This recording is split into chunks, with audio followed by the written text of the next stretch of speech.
Iran কি Hormuz প্রণালী বন্ধ করে দেবে? এখন যদি ইরান হরমুজ প্রণালী বন্ধ করে দেয়, বিশ্ববাজারে কিন্তু জ্বালানি তেলের সংকট দেখা দেবে। আপনারা তো জানেন যে জ্বালানি তেলের প্রায় 20% হরমুজ প্রণালী দিয়ে আমদানি রপ্তানি হয়। সেই জন্য জ্বালানি তেলের যাতায়াতের জন্য হরমুজ প্রণালীটা খুবই গুরুত্বপূর্ণ। এই হরমুজ প্রণালী সংযুক্ত করেছে পারস্য উপসাগর এবং ওমান উপসাগরকে।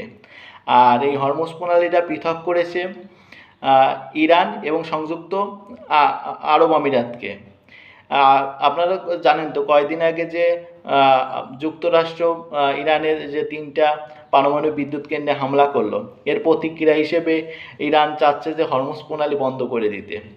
এখন যদি ইরান একদিন হরমুজ প্রণালী বন্ধ করে দেয়, তাহলে বিশ্ববাজারে তেলের দাম কী বেড়ে যাবে আপনারা বুঝতে পারছেন।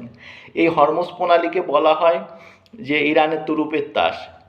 এই হরমুজ প্রণালীর জন্যে ইরান মানে অনেক এই তেল রপ্তানি করে কিন্তু অনেক কোটি কোটি ডলার ইনকাম করতেছে।